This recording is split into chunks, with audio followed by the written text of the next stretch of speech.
On losing. By losing, I mean being defeated in some way, in some sort of competitive activity. The most obvious example is in games, when you're on the losing side or you lose in a game of tennis or whatever it is. But there are numerous cases when you are competing in examinations or in all sorts of activities and you lose. Now, I was a bad loser, I realise, as a child, and this came out of some sort of merit, which is that I threw myself with enormous enthusiasm into everything I did. Whatever it was, whether it was a game of soldiers or playing with my sisters or playing with my young uncle Robert at football or whatever it was, I really, really tried hard. And so the more energy and effort and hope I threw into it, the worse it was. The worse it was when I was on the losing side or lost.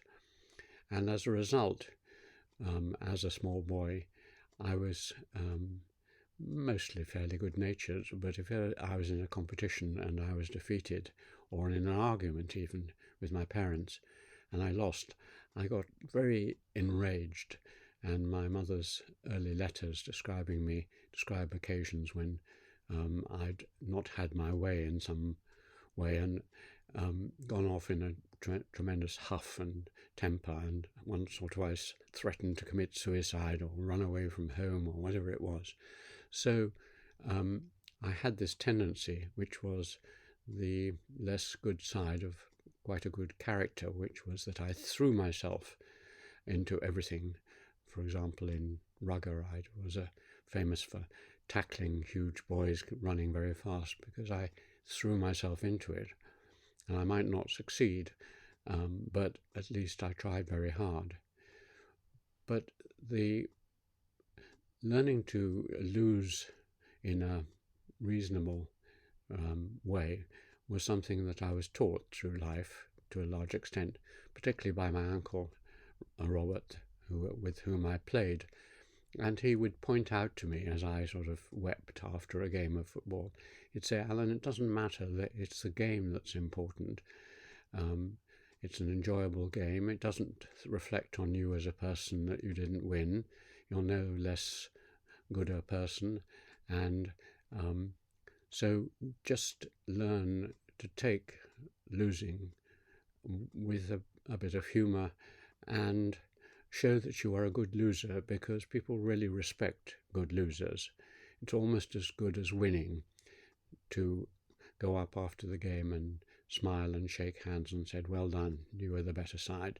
That really is respected.